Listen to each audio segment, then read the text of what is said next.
এই তিনটা কাজ করলে আল্লাহ সুবহানাহু ওয়া তাআলা বলছেন উলাইকা আসহাবুল জান্নাহ, এই লোকগুলো জান্নাতের অধিবাসী। ঈমান নাই যার, কপালে জান্নাত নাই তার। আমরা কি অনন্তকাল বেঁচে থাকবো? কথা বলেন, থাকবো? আমরা মারা যাব। যে মারাটা আমরা যাবই, সঙ্গে কি নিয়ে যাব ভাই? কিছুই নিয়ে যাওয়ার সুযোগ নেই, শুধু আমল ছাড়া। আমল से जिंदगी बनती है, जन्नत भी और जहन्नम भी। আমল नहीं तो कुछ नहीं, ना नूरी है ना नारी। আদমশুমারিতে আমার নাম মুসলমানের তালিকায় থাকতে পারে, কিন্তু এই নাম আল্লাহর দরবারে মুসলমানের তালিকায় আছে না নাই, সেটা আমার নিশ্চিত করার দরকার আছে না নাই? এটা নিশ্চিত করতে হবে। কিভাবে সেটা নিশ্চিত করা যায়? এটা আমাকে চিন্তা করতে হবে। ঈমান আনতে হয়, পাইলে চলে না। আসসালামু আলাইকুম ওয়া রাহমাতুল্লাহি ওয়া বারাকাতুহু। আল্লাহ তাআলার দরবারে সুজুদ ও শুকরিয়া পেশ করছি। আলহামদুলিল্লাহ। রব্বানা লাকাল হামদ হামদান কাসীরান طيبا مباركا فيه اللهم صل على محمد وعلى ال محمد كما صليت على ابراهيم وعلى ال ابراهيم انك حميد مجيد اللهم بارك على محمد وعلى ال محمد كما باركت على ابراهيم وعلى ال ابراهيم انك حميد مجيد। সম্মানিত হাজিরিন, আমরা বিষয়ভিত্তিক ধারাবাহিক আলোচনা শুনতেছি। আমরা আজকে সূরা হুদের 23 নম্বর আয়াত, একটি মাত্র আয়াত তেলাওয়াত শুনেছি। আমরা সেখান থেকে মহান আল্লাহ তাআলার কথাগুলোর আলোকে আমরা কিছু জানবার চেষ্টা করব ইনশাআল্লাহ। ওয়া মা তাওফীকি ইল্লা বিল্লাহ। মুআজ্জাজ হাজিরিন, আল্লাহ সুবহানাহু ওয়া তাআলা এই আয়াতে বলছেন ইন্নাল্লাযীনা আমানু, নিশ্চয়ই যারা ঈমান এনেছে, ওয়া আমিলুস সালিহাত, আর যারা নেক কাজ করেছে, ওয়া আখবাতু ইলা রাব্বিহিম, এবং তারা তাদের রবের নিকটে বিনীত হয়েছে, আত্মসমর্পণ করেছে, আনুগত্যের মস্তক অবনত করে দিয়েছে, রবেরই দাসত্ব করেছে। উলাইকা আসহাবুল জান্নাহ, এই লোকগুলো জান্নাতে যাবে। সুবহানাল্লাহ বলবো না? কোথায় যাবে? জান্নাতে যাবে। হুম ফিহা খালিদুন, এখানে তারা শুধু যাবেই না, তারা সেখানে চিরদিন থাকবে। এখান থেকে আর বের হওয়ার কোনো দরকার হবে না। কোনো কিছুর অভাব, দুশ্চিন্তা, টেনশন, হেজিটেশন, ফ্রাস্ট্রেশন কোনো কিছুই জান্নাতের মধ্যে নাই। আমরা আরেকবার বলি সুবহানাল্লাহ। সেই জান্নাতে আমরা যেতে চাই কি চাই না? তাহলে এখানে আল্লাহ তাআলা তিনটা কথা বলেছেন। তার এক নাম্বার কথা হলো ইন্নাল্লাযীনা আমানু, যারা ঈমান আনবে। সম্মানিত ভাইদেরকে আমি বলতে চাই, আপনি 5 শতক জমির মালিক হবেন, হতে চান না আপনারা? চান না মনে হয়। আর সেটা যদি ঢাকা শহরে হয়, চান না? হঠাৎ রাত্রিবেলা ঘুমে এলে ঘুম থেকে উঠে দেখেন আপনি ঢাকা শহরের গুরুত্বপূর্ণ জায়গায় 5 শতক জমির মালিক হয়ে গেছেন। এই খুশির খবরে তা আপনি তো আত্মহারা হয়ে পড়ার কথা। জমি তো জমি, সেটা আবার কোথায়? ঢাকা শহরের মতো গুরুত্বপূর্ণ জায়গায়। সেই জমিটা আপনি পাইছেন স্বপ্ন যোগে। হ্যাঁ, স্বপ্ন যোগে ঢাকা শহরে 5 শতক জমি, ফ্ল্যাট বাড়ির মালিক আপনি স্বপ্ন যোগে হইলেন। ঘুম থেকে জেগে ওই জমি দখলের জন্য আপনি রওনা করেছেন। এবার বলেন, আপনি জমি পাবেন কি পাবেন না?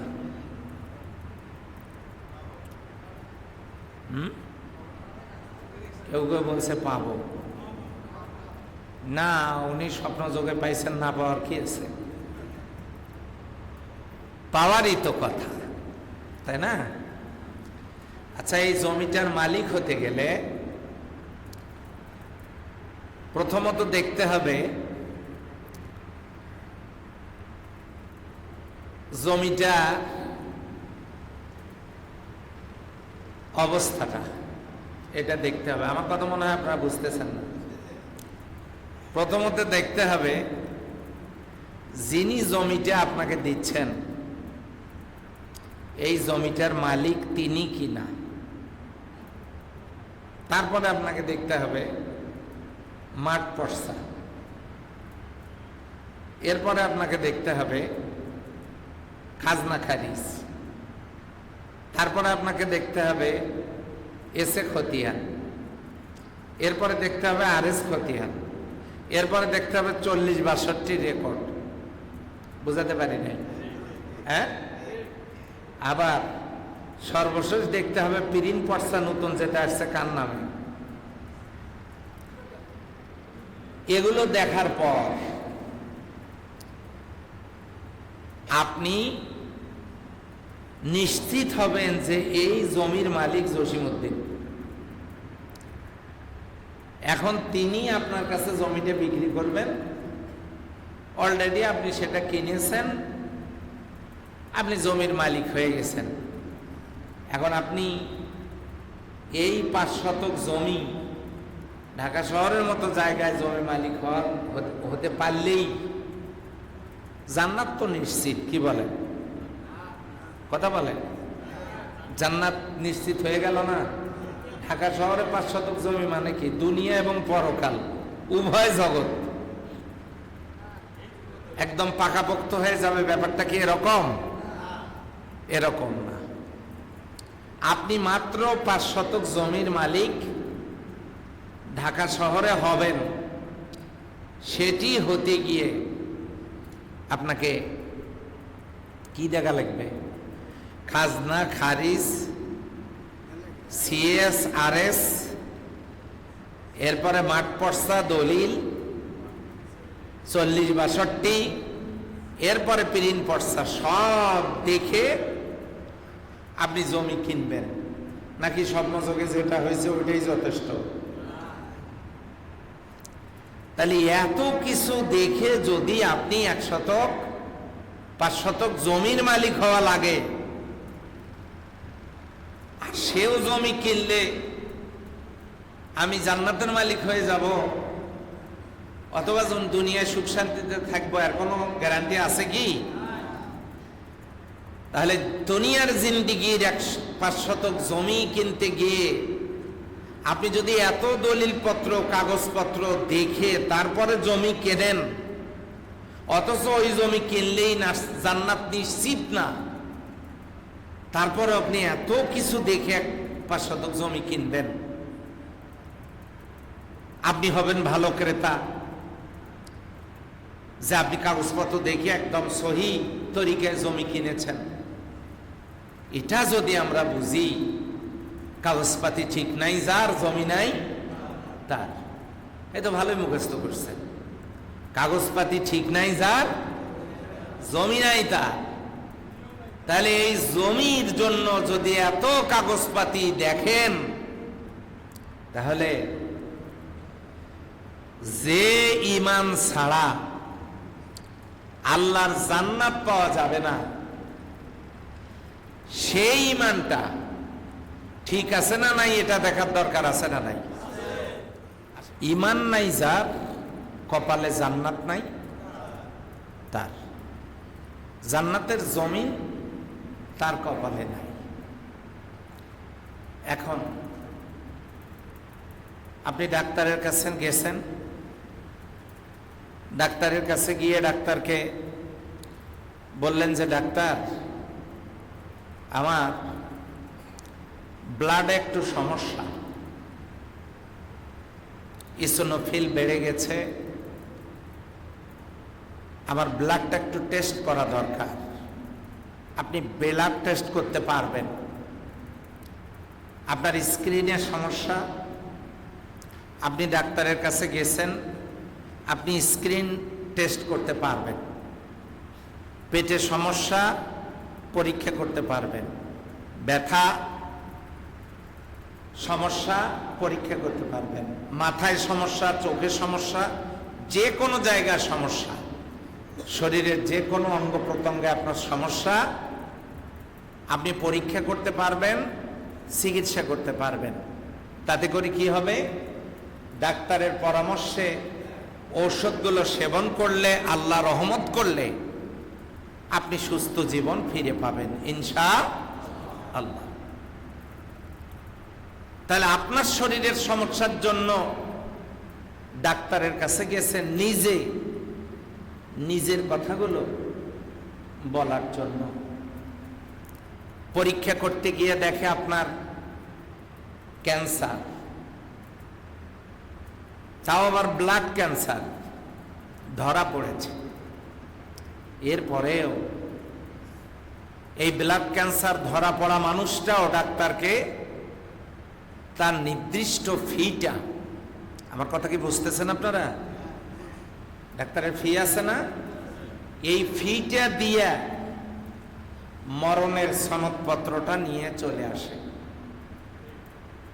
ফি দেয় 500 টাকা, 1000 টাকা, এটা ডাক্তারের ফিটা দেয়। আর ডাক্তার যেটা লিখে দেয় যে আপনার ব্লাড ক্যান্সার, মরণের সনদপত্র নিয়ে আসে। দুনিয়ার কোনো মানুষ ডাক্তারের সাথে, ডাক্তারের উপরে কেউ বার্গেনিং করে না। সনদপত্র হাতে নেওয়ার পরেও, হাতে পাওয়ার পর। কথাগুলো কেন বলছি ভালো করে কান লাগান। শরীরের যে কোনো সমস্যার জন্য আপনি ডাক্তারের কাছে যান কেন? আপনি একটু সুস্থ থাকতে চান। মাইকেল জ্যাকসন, সে তার চিকিৎসার জন্য সব সময় তার দেখাশোনা, সে যে খাবারটা খাবে সেটাও ল্যাবরেটরিতে পরীক্ষা করে এনে তাকে খাওয়ানো হতো। মাইকেল জ্যাকসনের প্ল্যান ছিল, আমি 150 বছর বেঁচে থাকব। সে কমপক্ষে তার বডি ফিটনেসের জন্য সার্বক্ষণিক ডাক্তার রাখত 20 জন, সর্বোচ্চ বেতন দিয়ে 20 জন ডাক্তার তার সামগ্রিক শরীর নিয়ে গবেষণা করত, কখন কি দরকার সেটা দেখত। অথচ মাইকেল জ্যাকসন মারা গেল মাত্র 50+ বয়সে। 150 বছর তো দূরে থাক, 1/3, 3 ভাগের 1 ভাগও বাঁচতে পারে নাই, শেষ। আচ্ছা বলেন তো, এই 20 জন ডাক্তার না হয়ে এটা যদি 40 জন হতো, তবু তো 100 বছর বাঁচার কথা। কি বলেন? হ্যাঁ, খুব ভালো করে বোঝেন। তাহলে আমরা ডাক্তার দেখাবো, ঔষধ খাবো সুস্থ থাকার জন্য। আমরা কি অনন্তকাল বেঁচে থাকবো? কথা বলেন, থাকবো? আমরা মারা যাব। যে মারাটা আমরা যাবই, সঙ্গে কি নিয়ে যাব ভাই? কিছুই নিয়ে যাওয়ার সুযোগ নেই, শুধু আমল ছাড়া। আমল সে জিंदगी बनती है, जन्नत भी और जहन्नम भी। আমল नहीं तो कुछ नहीं, না নূরি है না নারী। আমলের মাধ্যমে জিন্দেগি সুন্দর করা যায়। আমলের কারণে মানুষ জান্নাতি হয়, এই আমলের কারণেই মানুষ জাহান্নামী হয়ে যায়। লক্ষ্য করুন, আপনি ডাক্তারের কাছে গেছেন নিজের শরীর কেমনে ভালো থাকবে এই পরামর্শের জন্য, চিকিৎসার জন্য, অথচ এই শরীর জমিনের সাথে মিশে যাবে। আপনি টেকাতে পারবেন না, মাইকেল জ্যাকসন পারেনি। এই কথাটা আমি বললাম এই জন্য, শত চেষ্টা করেও বেঁচে থাকতে যারা আমরা পারবো না, সম্ভব না, সেই মানুষগুলো যে ঈমান ছাড়া জান্নাতে যেতে পারবে না, আমরা কি কখনো সেই ঈমানটা সুস্থ আছে কিনা এটা যাচাই করার জন্য কোনো ডাক্তারের কাছে গেছি? কথা বুঝাতে পারি নাই। কোনো ডাক্তারের কাছে গেছি কি? যাই নাই। আমি যে ঈমানটা সঙ্গে করে নিয়ে যাব, যে আমলটা আমি সঙ্গে করে নিয়ে যাব শরীরটা ভালো রাখার জন্য, আমি কত পেরেশান। ডাক্তারকে দিয়ে ওষুধপত্র, চিকিৎসা, প্রেসক্রিপশন, পথ্য সব খেয়ে রুটিন মাফিক জীবন যাপন করে সুস্থ থাকার জন্য আমি এত পেরেশান, অথচ এই শরীর নিয়ে আমি যাব না। যা নিয়ে যাব সেটা সুস্থ আছে না নাই, সেটাতে ক্যান্সার হয়েছে কিনা, সেটা রোগাক্রান্ত কিনা, ঈমান আমার দুর্বল কিনা, ঈমান ক্যান্সারে আক্রান্ত কিনা, ঈমান ধ্বংসের দ্বার প্রান্তে কিনা, আমরা কখনো কোনো দিন ঈমান বিশেষজ্ঞ কোনো ডাক্তারের কাছে যেতে পারি নাই, যাই নাই। অনেকেই বলে থাকে আমরা ঈমানদার। আল্লাহ রাব্বুল আলামিন সূরা আল বাকারার ভিতরে জানায় দিলেন, ওয়ামিনান নাসি মাইয়াকুলু আমান্না বিল্লাহি ওয়া বিল ইয়াউমিল আখির ওয়া মা হুম বিমুমিনিন। মানুষের মধ্যে কিছু লোক আছে এমন যারা বলে আমরা ঈমান এনেছি আল্লাহর প্রতি, আমরা ঈমান এনেছি পরকালের প্রতি। আল্লাহ বলেন ওয়া হুম বিমুমিনিন, আসলে তারা ঈমানদার নয়। তাহলে ঈমানদার কি মুখে মুখে হলে চলবে, নাকি আল্লাহর নিয়মে ঈমানদার হওয়া লাগবে? তাহলে ঈমানদার মুখ দিয়ে দাবি করার মতো কোনো বিষয় না। ঈমানদার যদি দাবি করতে চাই, তাহলে আমার দাবিতে আমি ঈমানদার আছি কিনা জানবো কিভাবে? এটা যদি জানতে চান, সূরা হুজরাতের 15 নম্বর আয়াতটা খুলে দেখুন। আল্লাহ রাব্বুল আলামিন জানায় দিয়েছেন ঈমানের দাবিতে কারা সত্যবাদী, আল্লাহ নিজেই বলে দিয়েছেন। বলেন সুবহানাল্লাহ। কোন লোকগুলো ঈমানের দাবিতে সত্যবাদী আর কোন লোকগুলো ঈমানের দাবিতে মিথ্যাবাদী, আল্লাহ বলে দিয়েছেন। ঈমানের দাবিদার যারা, তারা তাদের কথার উপরে কারা সত্যবাদী? সূরা হুজরাতের 15 নম্বর আয়াতে আল্লাহ রাব্বুল আলামিন জানায় দিলেন, ইন্নামাল মুমিনুনাল লাযীনা আমানু বিল্লাহি ওয়া রাসূলিহি সুম্মা লাম ইয়ারতাবু ওয়া জাহাদু বিআমওয়ালিহিম ওয়া আনফুসিহিম ফি সাবিলিল্লাহ উলাইকা হুমুস সাদিকুন। ঈমানের দাবিতে কোন লোকগুলো সত্যবাদী? আল্লাহ রাব্বুল আলামিন জানায় দিলেন, হে পৃথিবীর মানুষেরা, ইন্নামাল মুমিনুনাল্লাযীনা আমানু বিল্লাহি ওয়া রাসূলিহি, ঈমানদার তো তারাই যারা আল্লাহ এবং তার রাসূলের প্রতি বিশ্বাস স্থাপন করেছে। তারা আল্লাহ এবং রাসূলে বিশ্বাস করে। বিশ্বাস করার অর্থ হলো আল্লাহ যে হুকুমগুলো করেছেন এই হুকুমগুলো তারা নিজেরা মান্য করে, যা নিষেধ করেছেন তা বর্জন করে, রাসূল যা নির্দেশ দিয়েছেন তা মানে, যা নিষেধ করেছেন তা বর্জন করে। এটা হলো ইন্নামাল মুমিনুনাল্লাযীনা আমানু বিল্লাহি ওয়া রাসূলিহি। ঈমানদার তো তারা যারা আল্লাহ রাসূলের প্রতি ঈমান এনেছে, সুম্মা লাম ইয়ারতাবু, আল্লাহ রাসূলের হুকুম মানতে গিয়ে কোনো সন্দেহ করে নাই। বলেন সুবহানাল্লাহ। আল্লাহ রাসূলের ইত্তেবা করতে গিয়া, আনুগত্য করতে গিয়া কোন রকমের সন্দেহ সংশয় পোষণ করে নাই। এটা হলো প্রকৃত ইমানদারের 1 নম্বরের গুণ। 2 নাম্বার, ওয়াতুজাহিদুনা ফি সাবিলিল্লাহি বিআমওয়ালিকুম ওয়া আনফুসিকুম,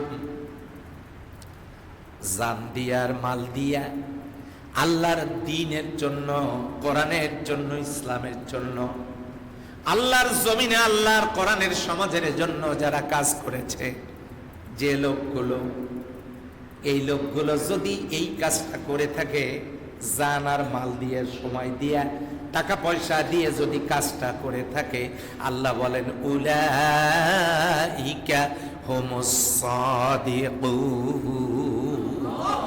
ঈমানের দাবিতে এই লোকগুলো সত্যবাদী, এই লোকগুলো হলো পাকাপোক্ত ঈমানওয়ালা, ঈমানের দাবিতে তারা সত্যবাদী। সম্মানিত হাজিরিন, আব্দুল্লাহ বিন উবাই বিন সালুল নামাজ পড়ত, রোজা করত, হজ করত, যাকাত দিত, কালিমা পড়ত, বিশ্ব নবীর সাথে ইফতার করেছে, নবীজির হাতে হাত দিয়ে কালিমা পড়ে তার পিছনে সালাত আদায় করেছে। 4টিখানি ব্যাপার না।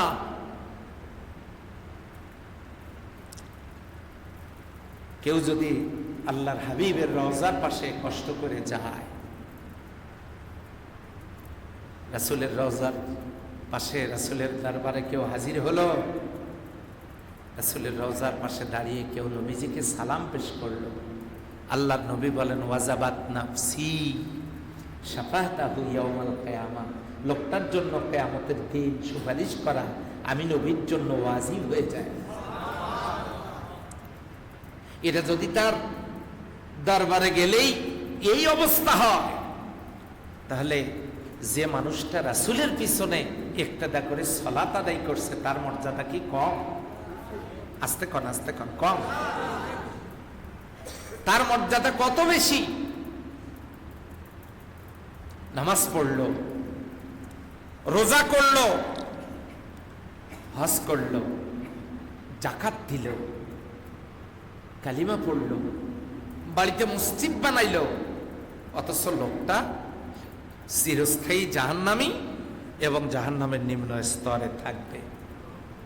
অপরাধ কি? রাসূলের পিছনে সালাত আদায় করার পরেও লোকটা জাহান্নামে যাচ্ছে। What is the cause? কারণ কি?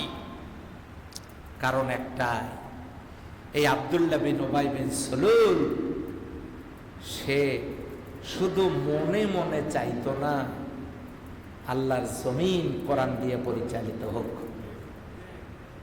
এটা সে চাইতো না। অবশ্য ওই জাতীয় লোক এখন নাই না, গোটা দেশে খুঁজলেও 1 জন পাওয়া যাবে।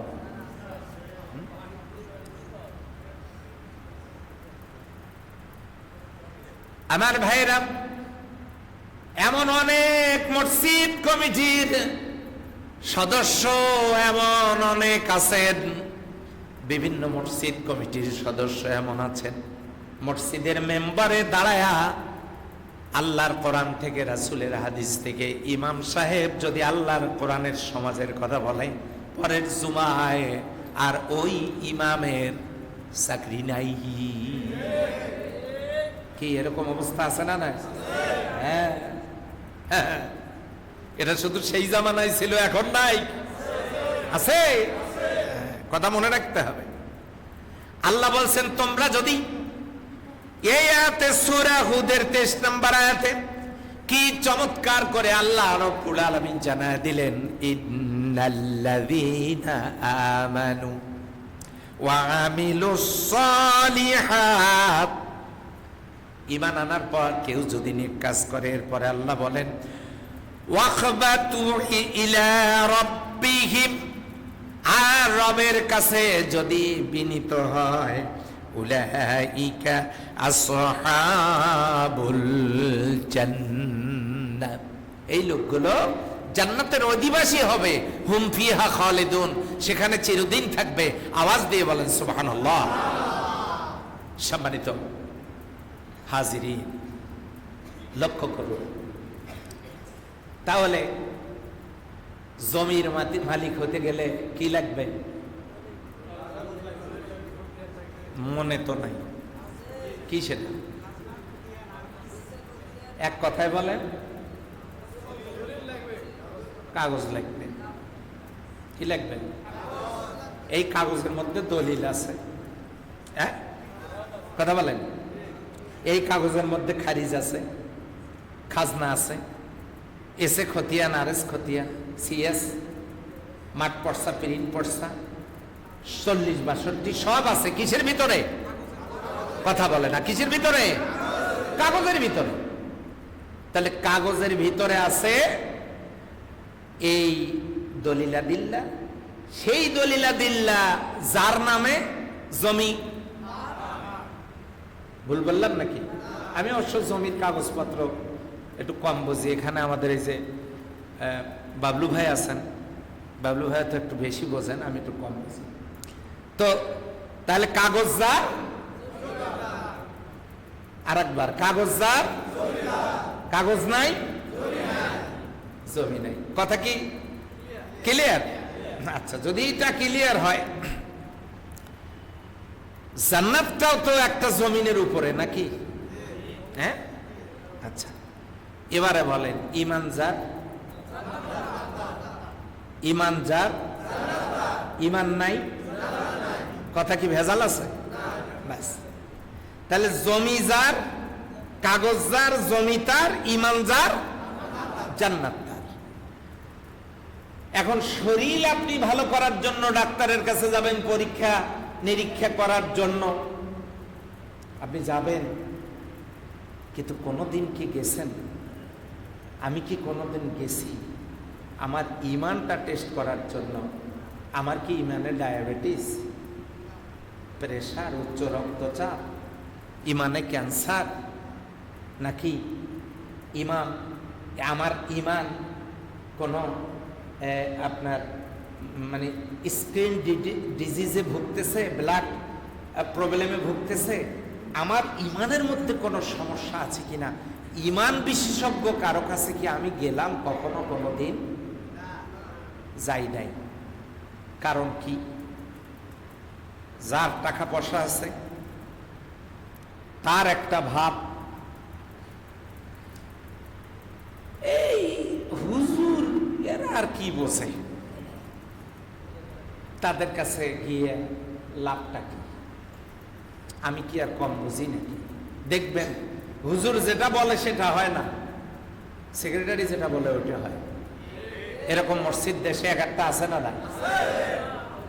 হ্যাঁ, খুব ভালো করে বুঝেন। তাহলে কোন আলেম ওলামাকে গিয়ে কখনো বলিনি আমি, আপনি বলেন তো আমার ইমানে কোনো রোগ আছে কিনা, আপনি একটু আমাকে বলেন। যে ইমান না হলে আপনি জান্নাতের জমি পাবেন না, আমি পাবো না, এই ইমান বিশেষজ্ঞ কারোর কাছে গিয়ে আমরা কিন্তু কোনোদিন বসলাম না। আপনারাই প্রশ্ন করবেন যে হুজুর ইমান তো অন্তরের ব্যাপার, এটা তো দেখা যায় না, আপনি কিভাবে বুঝবেন আমার ইমান আছে না নাই? কিভাবে আপনি বুঝবেন? সম্মানিত হাজিরিন, বাতাস তো দেখা যায় না, সেটা কি ওজন করা যায়? ভূমিকম্প তো দেখা যায় না, এর শক্তি কি হাইড্রোমিটার দিয়ে নির্ণয় করা যায়? ব্যারোমিটার দিয়ে বাতাসের গতিবিধি ওজন কি করা যায়? ল্যাক্টোমিটার দিয়ে দুধের পানি কি নির্ণয় করা যায়? থার্মোমিটার দিয়ে তাপমাত্রা কি নির্ণয় করা যায়? যা দেখা যায় না তা যদি ওজন করা যায়, তাহলে আমার ইমান রোগাক্রান্ত না সুস্থ আছে তা জানার জন্য ব্যবস্থা আল্লাহ করে রেখেছেন না রাখেন নাই? সন্দেহ আছে মনে হইল? হ্যাঁ, কিন্তু আমরা তো কোনোদিন এই ট্রিটমেন্টের জন্য কারোর কাছে গেলাম না, কখনো যাইনি। আমরা মনে করেছি নামাজ তো পড়ি, কি পারেন করো, অন্তত নামাজটা পড়ো। তিনি কি কখনো ভেবে দেখেছেন স্বয়ং আল্লাহর নবী জীবনে 11 বছর কয়েক মাস নামাজ পড়েছেন, তার মধ্যে 17 ওয়াক্ত ফরজ নামাজ তিনি কেন কাজা করেছিলেন? তিনি কি কখনো ভেবে দেখেছেন আল্লাহর নবী সাল্লাল্লাহু আলাইহি ওয়াসাল্লাম রোজা করেছেন মাত্র 8 বছর? এই 8 বছর রোজা করতে গিয়ে 2টা ফরজ রোজা তিনি কেন কাজা করেছেন? তিনি হয়তো মনে করেছেন নামাজ তো পড়ি, কি পারি করি, নামাজটা তো পড়ি। নামাজ কি আব্দুল্লাহ বিন উবাই বিন সুলুল পড়ে নাই? আস্তে কম পড়ে নাই? কোথায় যাবে? একদিনের জন্য? কতদিনের জন্য? চিরকালের জন্য জাহান্নামে যেতে হবে। সেই নামাজ কার পিছনে পড়েছে বলেন আপনারা? রাসূলুল্লাহ সাল্লাল্লাহু আলাইহি ওয়াসাল্লামের পিছনে নামাজ পড়েছে, আলতাফনগর মসজিদের খতিবের পিছনে নয়। আল্লাহর হাবিবের পিছনে সালাত আদায় করার পরেও চিরস্থায়ী জাহান্নামী। Why? What is the cause? কারণ কি? সুতরাং বোঝাই যাচ্ছে আমার নামাজ, শুধু নামাজ আমাকে বাঁচাতে পারবে না। আমার শুধু রোজা আমাকে বাঁচাতে পারবে না। আমার হজ আমাকে বাঁচাতে পারবে না। হজ করতে অনেকেই যায়, কেউ আনে পাথর, কেউ আনে আতর, কেউ আনে সুরমা, কেউ আনে খুরমা। কথা বলেন ঠিক কিনা? কেউ আনে আতর, কেউ আনে পাথর, কেউ আনে সুরমা, কেউ আনে খুরমা। হজ নিয়ে আসে না, হজ নিয়ে আসে না। শরীরের সমস্ত রঙিন কাপড় খুলে সেলাইবিহীন কাপড় পরনের মধ্যে পরে মিছিল করেছিল আরাফাতের ময়দানে যাওয়ার সময়। লাব্বাইক আল্লাহুম্মা লাব্বাইক, লাব্বাইক লা শারীকা লাক লাব্বাইক, ইন্নাল হামদা ওয়ান নি'মাতা লাকা ওয়াল মুলক লা শারীকা লাক। এই স্লোগান তালবিয়া পড়েছিল, এই স্লোগান দিয়েছিল ইহরামের কাপড় পরে, কাফনের কাপড় পরে। কিন্তু হজ ওখানে রেখে আসছে জেদ্দায়। যাওয়ার সময় শুরু করেছে হলো জিয়া আন্তর্জাতিক এই যে কি বলে শাহজালাল এয়ারপোর্টে, আর আসার সময় রেখে এসেছে জেদ্দায়। আসার সময় এনেছে আতর, পাথর, সুরমা আর খুরমা খেজুর। পারলে কয়েকটা যায় নামাজ। হজ আনে নাই। হজ যদি আনতো, আমার এই পীরগঞ্জ থানায় 3500 হাজি জীবিত আছে প্রায়। এক একটা করে হাজি যদি 1000 পাওয়ারের বাল্ব হয়, 308টা গ্রাম, জীবিত 3500 হাজি। 308টা গ্রামের শেষ মাথায় একটা, মাঝখানে একটা, আরেক মাথায় একটা, 3 জায়গা থেকে 3000 পাওয়ারের 3টে বাল্ব যদি ওই গ্রামে দায়িত্ব পালন করতে পারত, তাহলে গোটা গ্রামটা আল্লাহর জান্নাতের টুকরায় পরিণত হয়ে যেত। উনি হজ করে আসার পর নিজে নিজে জান্নাতে যাওয়ার স্বপ্ন দেখতেছে, আর মাঝে মাঝে মেসাক করতেছে, হুরের গালে কিভাবে চুমু দিবে তার প্র্যাকটিস করতেছে উনি, মুখ যাতে দুর্গন্ধ না হয়। নিশ্চয়ই আপনারা আমার উপরে রাগ করতেছেন যে হুজুর একে তো গরম, আপনি আবার একেবারে আজকে শুরু করে দিয়েছেন। লক্ষ্য করুন, আমার বক্তব্য কোনো দলীয় বক্তব্য নয়। আমার বক্তব্যকে দলীয়করণ করবে তারা। মুসির নজর শুধু পায়ের দিকে, কার জুতাতে কালি নেই, কারটা ছেঁড়া। আর আমার বক্তব্যকে রাজনীতিকরণ করবে তারা, রাজনীতি ছাড়া যাদের মাথায় আর অন্য কোনো কিছু নাই। কোরআনেরও জ্ঞান নাই, হাদিসেরও জ্ঞান নাই। আবার কিছু বলতে বললে আমি ওই সব জানি না, আমিও সব জানি না। তো তুমি মুসলিম মায়ের সন্তান পরিচয় দিতে তোমার লজ্জা করে না? তোমার তো উচিত নামের আগের দিকে মোহাম্মদ বাদ দেয়া। তুমি নবীর নামে ভণ্ডামি করবা, নিজের নামের আগের দিকে মোহাম্মদ বসাবা।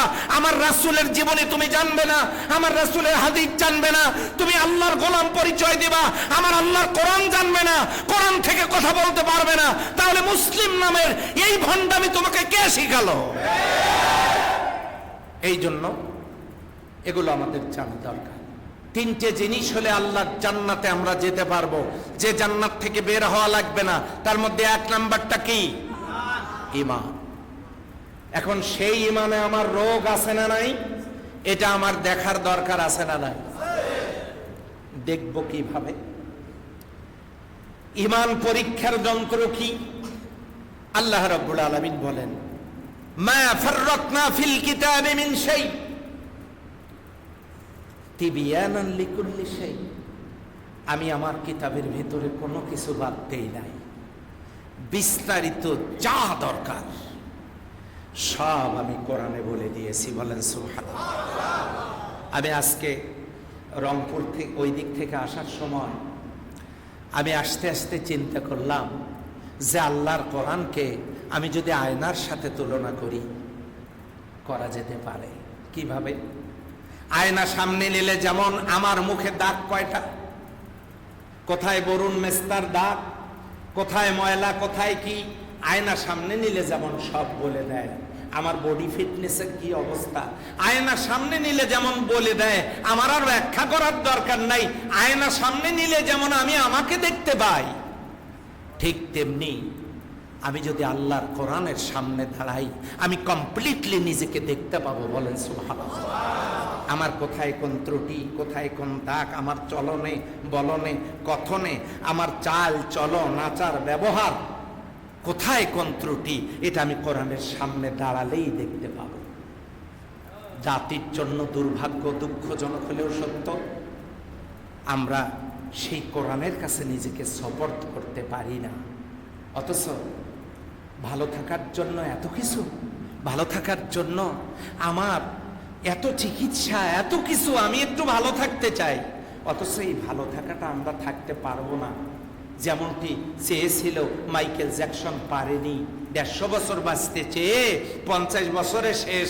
আমরা না জানি কখন চলে যাই, যা নিয়ে চলে যাব সেটার ট্রিটমেন্ট আগে হওয়া দরকার, সেটার নাম ইমান। কথা বলেন ঠিক কিনা? এখন এই ইমান ঠিক করার জন্য নির্ভেজাল ইমানদার কারা, এটা সূরা হুজরাতের 15 নম্বর আয়াত থেকে আমি আপনাদেরকে বলেছি। সম্মানিত হাজিরিন, এমন ইমান যদি আমাদের হয়, সেই ইমান যাচাই করতে গিয়ে আপনি কোন একজন হুজুরের কাছে বসবেন,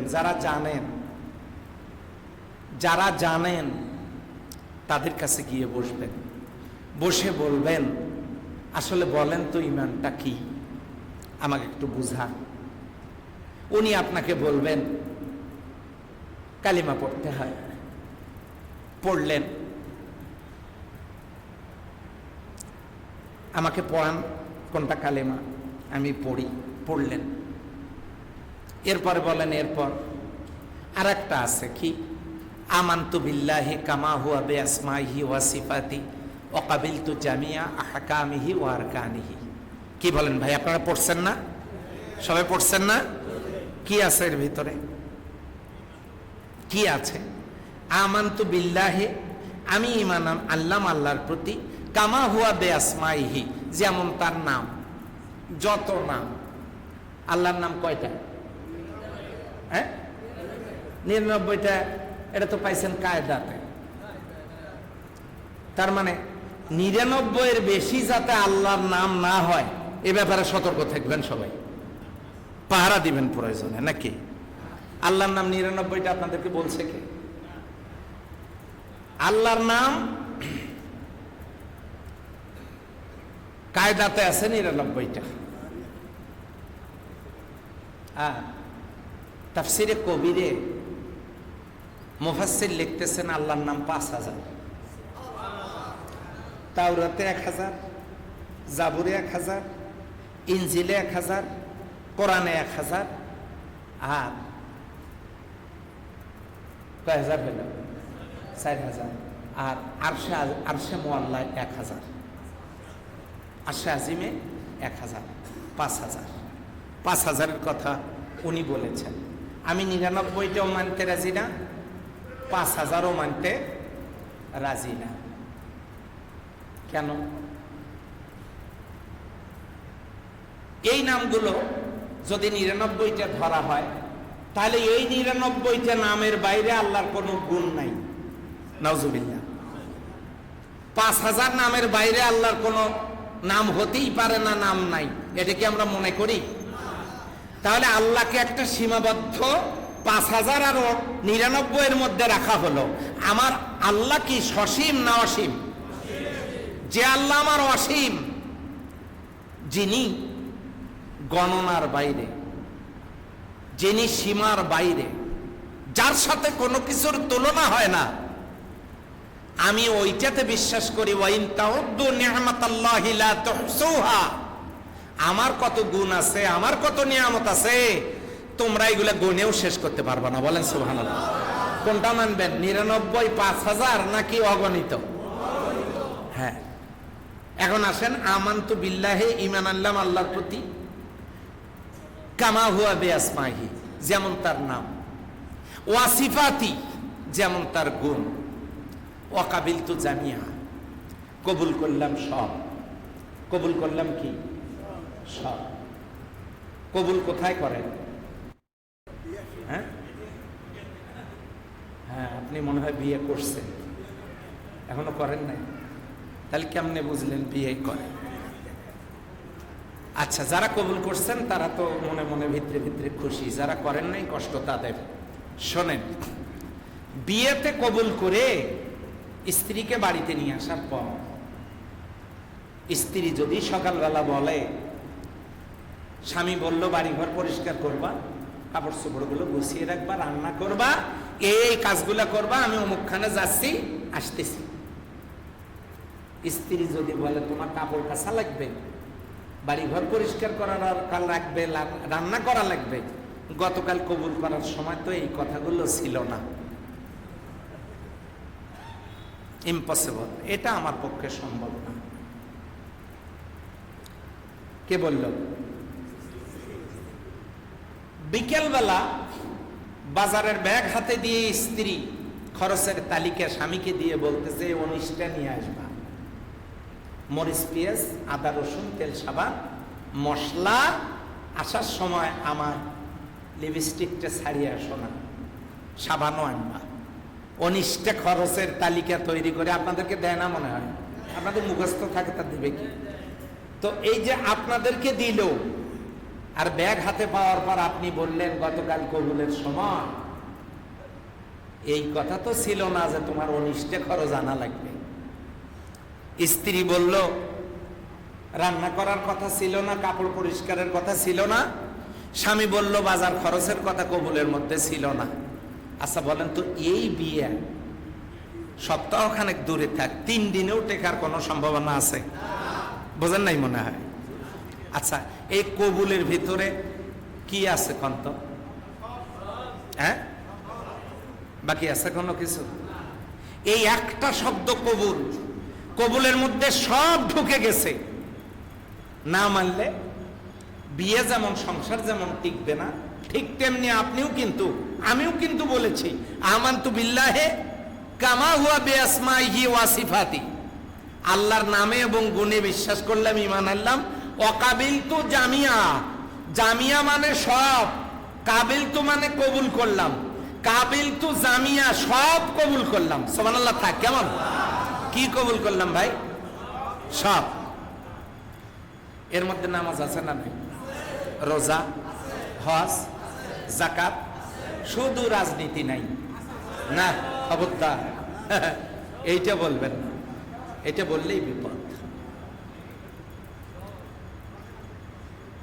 তাহলে কাবিলতু জামিয়া,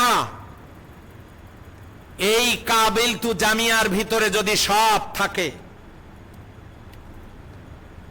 এই কাবিলতু জামিয়ার ভিতরে যদি সব থাকে, এবারে কষ্ট করে বলুন তো, জীবনের পরতে পরতে সকল মোহনায়, সকল আঙ্গিনায়, সব জায়গায়, সব কাজে, সকল কাজে গোলামি হবে কার?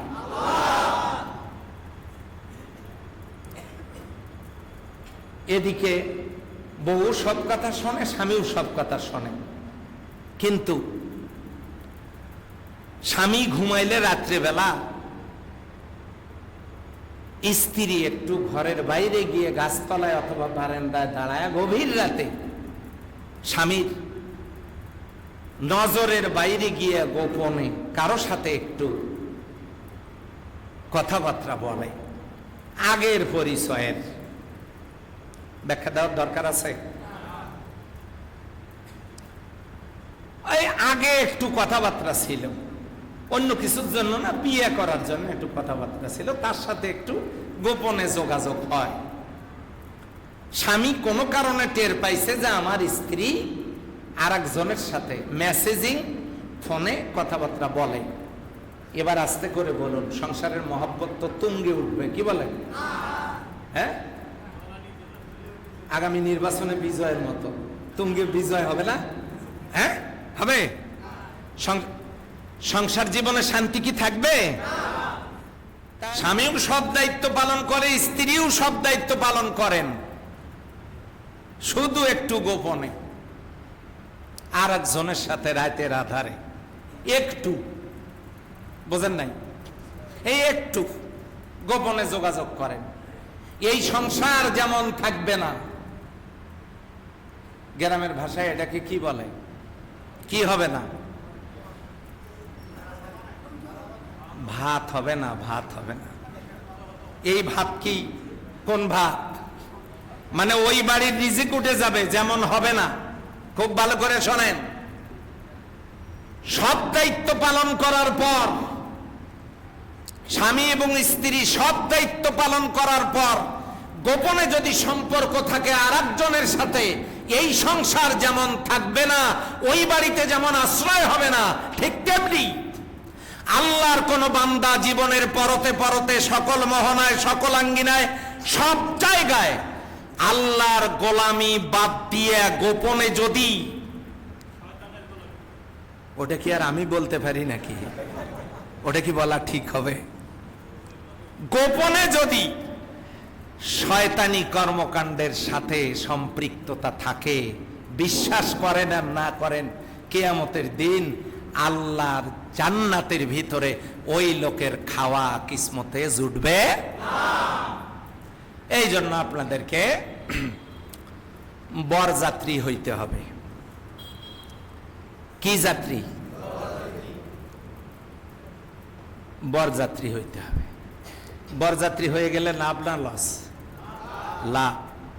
বরযাত্রীর গুরুত্ব সাথে যারা গেছেন তারা তো জানে।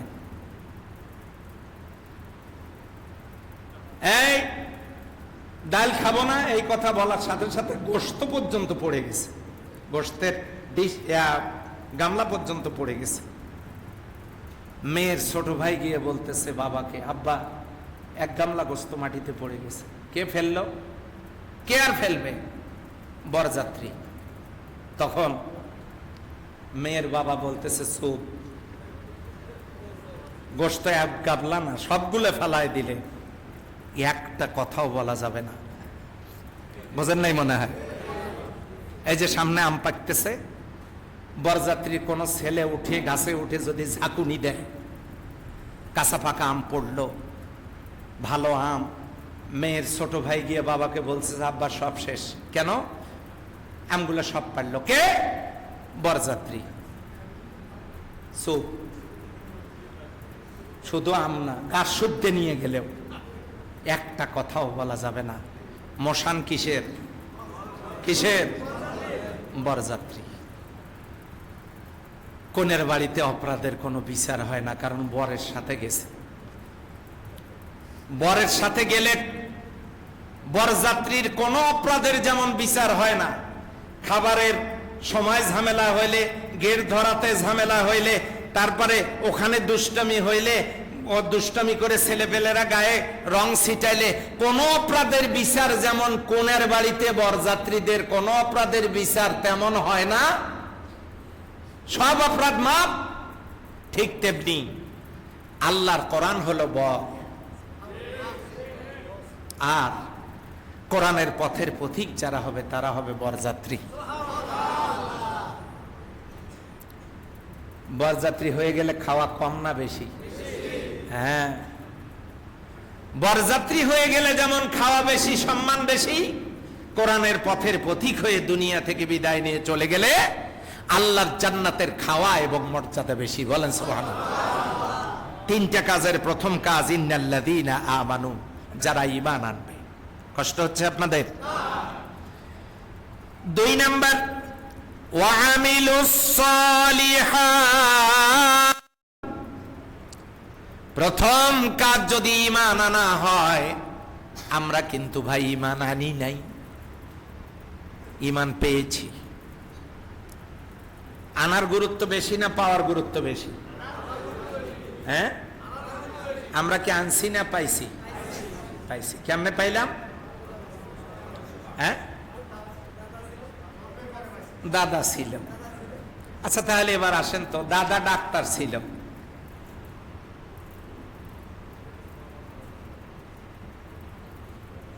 নাতি ডাক্তারি না পড়েও তো ডাক্তার নাকি? বলা যাবে তো? যাবে তো?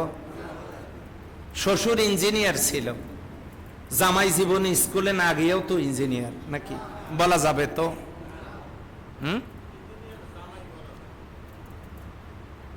আচ্ছা,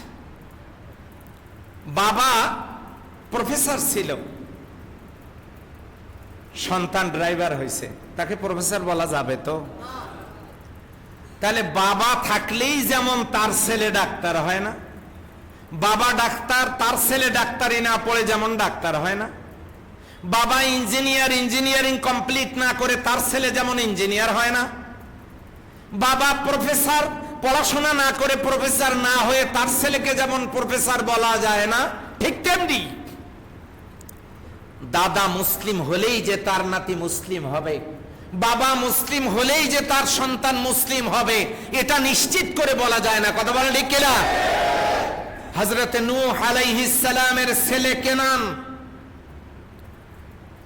সে মুসলিম হতে পারে নাই, কাফের।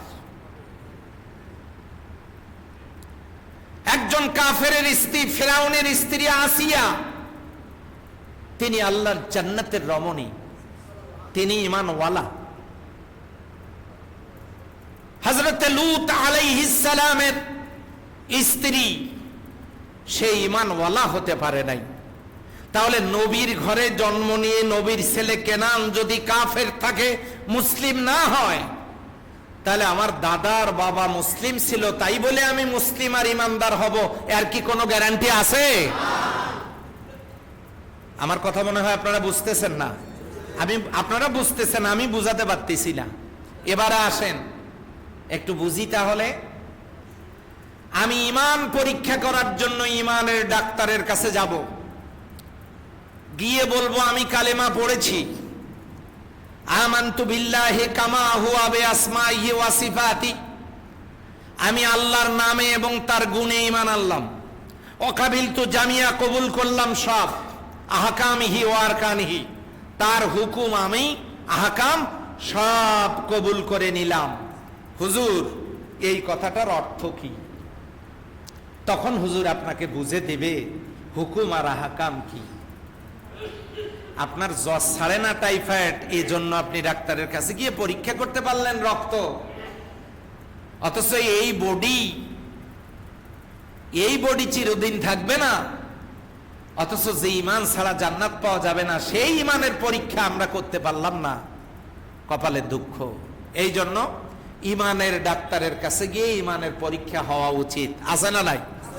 ব্যাস, এবার আসেন, ঈমান পরীক্ষা করে নিলাম, আমার ঈমানটা রোগ মুক্ত আছে। এখন ঈমানদার যারা হবে তাদের কাজ কি? What is the work? কি কাজ হবে তার? কাজটা হবে আল্লাযীনা আমানু ইউকাতিলুনা ফি সাবিলিল্লাহ। যারা হবে ঈমানদার তাদের কাজই হবে আল্লাহর জন্য, আল্লাহর পথে। বলেন সুবহানাল্লাহ। তাহলে আমাদের কাজ হওয়া দরকার কার পথে? আল্লাহর পথে। তাহলে ঈমান হয়ে গেল আমাদের। এখন আমরা মনে করেছি কি, আমি যে মুসলমানের ঘরে জন্ম নিয়েছি, কাজেই বংশানুক্রমে ভাবে আমি মুসলমান। আপনার নাম, আমার নাম, নুরুল আমিনের নাম আদমশুমারিতে ভোটার তালিকায়, মুসলিমদের তালিকায় থাকতে পারে। আদমশুমারিতে আমার নাম মুসলমানের তালিকায় থাকতে পারে, কিন্তু এই নাম আল্লাহর দরবারে মুসলমানের তালিকায় আছে না নাই, সেটা আমার নিশ্চিত করার দরকার আছে না নাই? এটা নিশ্চিত করতে হবে। কিভাবে সেটা নিশ্চিত করা যায়? এটা আমাকে চিন্তা করতে হবে। ঈমান আনতে হয়, পাইলে চলে না। পাওয়ার গুরুত্ব, দাদার জমি বাবা পাইছে, সেই জমি বিক্রি করে গাড়ি বাড়ি মোটরসাইকেল লারে লাপ্পা ঘুরে বেড়াচ্ছে। আর নিজের কষ্টার্জিত পয়সায় কেউ যদি জমি কেনে, সেই জমি যদি বিক্রি করতে হয় কোনো কারণে, টাকা গনে নেওয়ার সময় চোখ দিয়ে ঝরঝর করে পানি পড়ে। কত কষ্ট করে কিনেছিলাম, সমস্যার কারণে রাখতে পারলাম না, কষ্ট হয়। নিজের কষ্টার্জিত পয়সায় জমি কিনে এই জমি বিক্রি করতে যেমন কষ্ট হয়, এমনি এমনি পাইলে যেমন অত কষ্ট হয় না। থাকে থাক, যায় যাক। দাদার জমি থাকে থাক, যায় যাক। ঠিক তেমনি বাপ দাদার পাওয়া ঈমান আর মুসলমানিত্ব থাকে থাক, যায় যাক। হিন্দু মুসলমান ভাই ভাই, তোরা ডারবি সিগারেটটা দে, একটা টান দিয়ে যাই।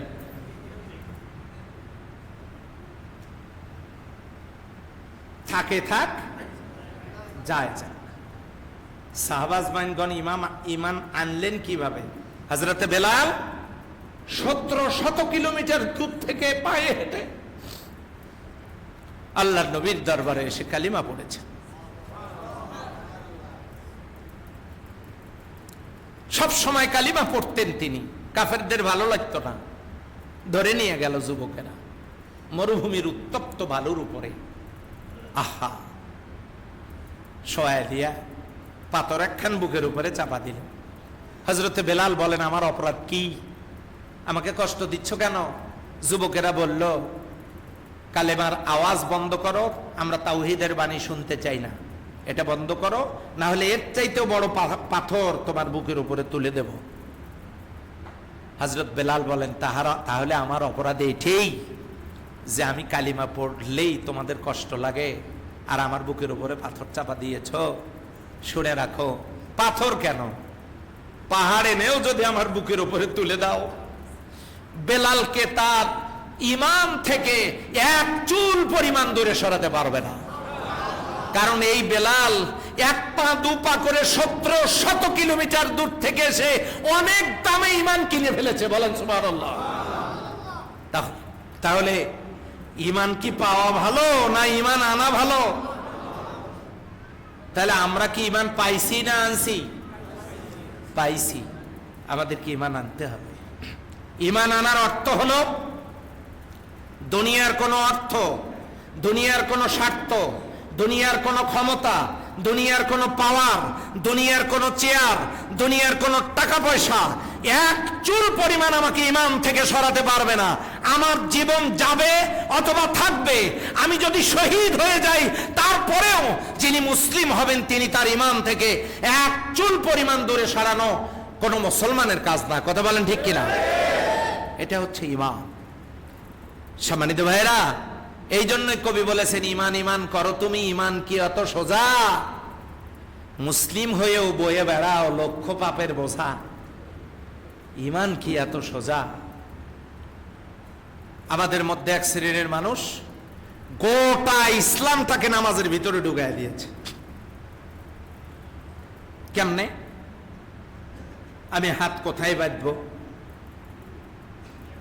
ফরজ নামাজের পর দোয়া করব কি করব না, আমি নাচতে বলবো না জোরে বলবো, তারপরে আমি পাটা কতটুকু ফাঁক করে দাঁড়াবো, তাশাহুদ পড়ার সময় আঙ্গুল সোজা করে উঁচু করে রাখবো কি রাখবো না।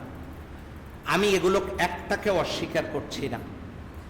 সহিহ হাদিসে যা প্রমাণিত ওগুলোই আমার বক্তব্য, এর বাইরে আমার কোনো বক্তব্য নেই। আমি সহিহ হাদিস আমল করার চেষ্টা করি, তাজিম করি। কিন্তু ইসলাম মানে কি শুধু নামাজ? হ্যাঁ, যদি নামাজটাকে ইসলাম মনে করেন তাহলে নামাজ আমাদেরকে শেখাচ্ছে সব দিক থেকে মুখ ফিরায়া। আজকে যারা এসেছেন মুখ ফেরাবেন কার দিকে? ইসলাম শেখাচ্ছে মাথা কেবলমাত্র নত হবে একজনের কাছে, সব দিক থেকে মুখ ফিরায়া তার দিকে মুখ ফেরাবো। নামাজের 1 নম্বরের শিক্ষা। 2 নম্বরের শিক্ষা কি? একটু পরেই কাতার হয়ে দাঁড়াবেন। তার মানে নামাজের দ্বিতীয় শিক্ষা, গন্ডগোল করা যাবে না, এক হইতে হবে। তাহলে আপনার হৃদয়ের মধ্যে এত হিংসা কেন? আপনি কেন আর একজনকে সহ্য করতে পারেন না? আপনি মনে করেন আপনি সহি, পৃথিবীর সব মানুষ জাহান্নামী? এ দলিল আপনি পাইলেন কই? কোথায় পাইলেন আপনি? এই জন্য সবাইকে ভেদাভেদ ভুলে এক কাতারে আল্লাহর গোলামির জন্য দাঁড়াতে হবে। বেটে লম্বা মোটা চিকন, সাদা কালো, উঁচু নিচু, ধনী গরিব, সব ভেদাভেদ ভুলে আমরা গোলাম হব কার? এটা নামাজের দ্বিতীয় শিক্ষা। কাতার বন্দী হব এক আল্লাহর জন্য। তাহলে আমাদের মধ্যে কেন এত ভেদাভেদ?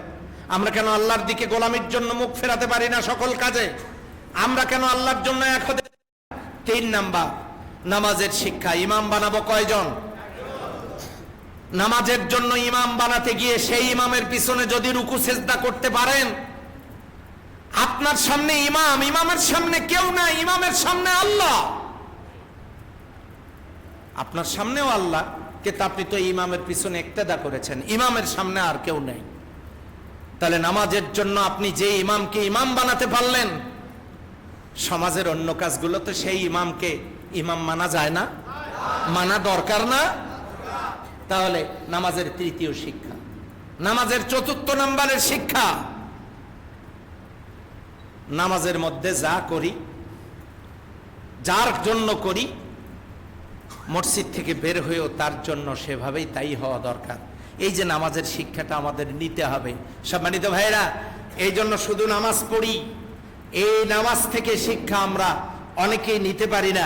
এই জন্য প্রথম কথা এই আয়াতের, ইন্নাল্লাযীনা আমানু, যারা ঈমান আনবে, ঈমানের রোগ নির্ণয় হওয়া দরকার, এর ট্রিটমেন্ট হওয়া দরকার। 2 নাম্বার, ও আমিলুস সালিহাত, যারা নেক কাজ করবে। কি কাজ? নেক কাজ কোনগুলো? সবগুলো কাজ নেক কাজ। আপনার স্ত্রী যদি আপনার পাঞ্জাবির শার্টের বোতামটা লাগায়া দেয়, মা বোনেরা 2 তলায় আছেন, স্বামীর শার্টের বোতামটা, পাঞ্জাবির বোতামটা লাগায় দিয়েছে, স্ত্রীর আমল নামায় অনেক সওয়াব ফেরেশতারা লিখে দিয়েছেন। ইয়ালামুনা মা তাফআলুন, ফেরেশতারা জানেন তোমরা যা করো। মানে আমাদের কাজগুলো দেখতেছে নেক কাজ। জুতা পায়ে দেওয়া থেকে শুরু করে ঘুমানো পর্যন্ত সারা দিনের কাজ নেক কাজ। শুধু আল্লাহর হুকুম মতো আর নবীর তরিকায় যদি হয়। আমি কি বোঝাতে পারলাম? জুতা পায়ে দেওয়ার সময় কোন পা? পায়খানায় ঢোকার সময় কোন পা? বের হওয়ার সময় কোন পা? পাঞ্জাবি পরার সময় কোন হাত আগে? এত সবই আপনারা জানেন। আপনাদের কাছ থেকে আমার শেখা দরকার। আপনারা জানেন আলহামদুলিল্লাহ। হ্যাঁ, এগুলো আমল, প্রত্যেকটা কাজ নেক কাজ। পায়খানায় যাবেন, নেক কাজ। খাবেন, কোন পাশ থেকে শুরু করবেন? বাম হাত দিয়া। তো বাম হাত দিয়ে চা খান, ওটা কোন স্টাইল? পরশুদিন দেখলাম বাম হাত দিয়ে একজন চা খাচ্ছে, ডান হাত দিয়ে বিড়ি টানতেছে।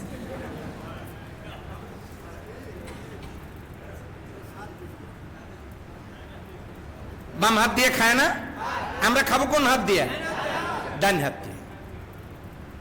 হ্যাঁ, এগুলো মনে রাখতে হবে। তাহলে সব কাজ নেক কাজ। পিতামাতার সেবা করা নেক কাজ, পিতামাতার সেবা করা নেক কাজ, পিতামাতার সেবা করা নেক কাজ। কারো পায়ে হাত রাখতে হলে মায়ের পায়ে হাত রাখেন, চুমু খান সেই হাতে, আর সে আজিম পর্যন্ত খুশি হয়ে যাবে। কেন? আল জান্নাতু তাহতা আরজুলিহিম উম্মাহা, তোমার পায়ের নিচে, তোমার মায়ের পায়ের নিচে আল্লাহ জান্নাত রেখে দিয়েছেন। নেন, মায়ের সেবা করেন। হুমা জান্নাতুকা ওয়া নারুকা, পিতামাতা তোমাদের জন্য জান্নাত আর জাহান্নাম। আল্লাহ নবী বলেছেন, ওই ব্যক্তির নাক ধুলায় মলিন হোক যে ব্যক্তি তার পিতামাতা পেল অথচ জান্নাত নিশ্চিত করতে পারল না। পিতামাতার খেদমত করা নেক কাজ। আল্লাহর ইবাদতের পরে ওয়াকাযা রাব্বুকা আল্লা তা'বুদু ইল্লা ইয়াহু ওয়া বিল ওয়ালিদাইনি ইহসানা, পিতামাতার, আল্লাহর ইবাদতের পরে পিতামাতার সেবা খেদমত করা হচ্ছে নেক কাজ। এগুলো নেক কাজ। মুমিন জীবনের সবগুলো কাজ নেক কাজ। সেটা যদি আল্লাহর হুকুম মতো হয়, নবীর তরিকা মোতাবেক হয়, আর ইখলাসের সাথে হয়, সমস্ত কাজগুলো নেক কাজ। বলেন সুবহানাল্লাহ। এরপরে আল্লাহ সুবহানাহু ওয়া তাআলা বলছেন ওয়াখবাতু ইলা রাব্বিহিম, আর যারা রবের সামনে বিনীত হয়েছে, ওয়ালা তামশি ফিল আরদি মারহা, অহংকার করা যাবে না। কি করা যাবে না? খবরদার অহংকার করবেন না। বেশি অহংকার করলে 2 বার পাতলা পায়খানা, 1 বার বমি, আর কোনো খবর থাকবে? হ্যাঁ, আর কোনো খবর নাই। কিসের অহংকার? ওয়ালা তামশি ফিল আরদি মারহা। আমি এর আগে বলেছিলাম না টাইটানিকের কথা, কি অহংকারটা না করেছিল আটলান্টিক মহাসাগরে এই টাইটানিক। 6000 যাত্রী নিয়ে রওনা করেছে, ভিতরে সাঁতার কাটার পুকুর, বাজার করার মহানগরী, ফুটবল খেলার মাঠ, এই টাইটানিক। 6500-এর উপর যাত্রী নিয়ে রওনা করেছে আটলান্টিকের বুক চিরে। সমুদ্রের মাঝামাঝিতে যখন জাহাজ চালক বলল, ফিলিপস বলল নাবিকদেরকে, ঘোষণা দাও যাত্রীরা নীরব কেন, আনন্দ করুক, ফুর্তি করুক, নাচানাচি করুক, পৃথিবীতে এমন কোন শক্তি নাই টাইটানিকের কোনো ক্ষতি করতে পারে। কথাটা কার পছন্দ হলো না? সমুদ্রের মাঝামাঝিতে গিয়া জাহাজটা থরথর করে কেঁপে উঠল। ফিলিপস বলল, সে কাপ করো, ঘটনাটা কি? 6 ইঞ্চি পুরু ইস্পাত নির্মিত এই জাহাজ, এটা তো কাপার কথা না। কারণ কি দেখো, পরীক্ষা নিরীক্ষা করে এসে বলতেছে, স্যার স্যাড নিউজ, খবর খারাপ। কেন, কি হয়েছে? বরফ জমে তুষার খণ্ড, এই তুষার খণ্ডের সাথে টাইটানিকের ধাক্কা লেগেছে। ফিলিপস অট্ট হাসিতে ফেটে পড়ল। তুষার খণ্ডের সাথে টাইটানিকের ধাক্কা লাগছে, হবেটা কি? কিন্তু হবেটা কি একটু পরে টের পাইল। আল্লাহর পরিকল্পনাটা দেখেন কিরকম। কোন দ্বীপের সাথে, লোহার সাথে, পাথরের সাথে, তিমি মাছের সাথে ধাক্কা আল্লাহ লাগালেন না। পানি, বরফ জমে তুষার খণ্ড, এই তুষার খণ্ডের সাথে টাইটানিকের ধাক্কা লাগলো। আর ধাক্কা লাগলো হলোটা কি? এতে করে টাইটানিকের তলাটা ফেটে গেছে, নিচ থেকে পানি উঠতেছে, আর টাইটানিক পানির নিচে চলে যাচ্ছে। ফিলিপস দেখলো বিপদ, ইথারে আওয়াজ হলো, বিশ্বের সাহায্যকারী সংস্থাকে, কোথায় আসো, আটলান্টিক মহাসাগরে পাঠাও, টাইটানিক জলমগ্ন হচ্ছে। পানামা থেকে, রাশিয়া থেকে, জার্মানি, ফ্রান্স থেকে সাহায্যকারী সংস্থাগুলো আটলান্টিক মহাসাগরে পৌঁছার অনেক আগেই 6500-এর উপর যাত্রী নিয়ে টাইটানিক আটলান্টিক মহাসাগরের 33,000 ফিট পানির নিচে চলে গেল। আর গোটা পৃথিবীর মানুষকে জানায় দিয়ে গেল, যার 4 জন হিরণে গোটা বিশ্ব জাহান নিয়ন্ত্রিত হচ্ছে, তার কাছে সামান্য অহংকারের কোনো মূল্য নাই। আল্লাহ বলেছেন, ওয়ালা তামশি ফিল আরদি মারহা, খবরদার অহংকারের পদবরে হেঁটো না। তোমরা তো অহংকার করে পাহাড়ের উচ্চতাও ছাড়িয়ে যেতে পারবা না, আর অহংকার করে জমিনটাও দাবায় দিতে পারবা না। তোমরা কিসের অহংকার করো? আমাদের কি অহংকার করার দরকার আছে? কারো টাকার, কারো গাড়ি বাড়ি, কেউ বলে ফাটা 10 টাকা দিব, বলে না?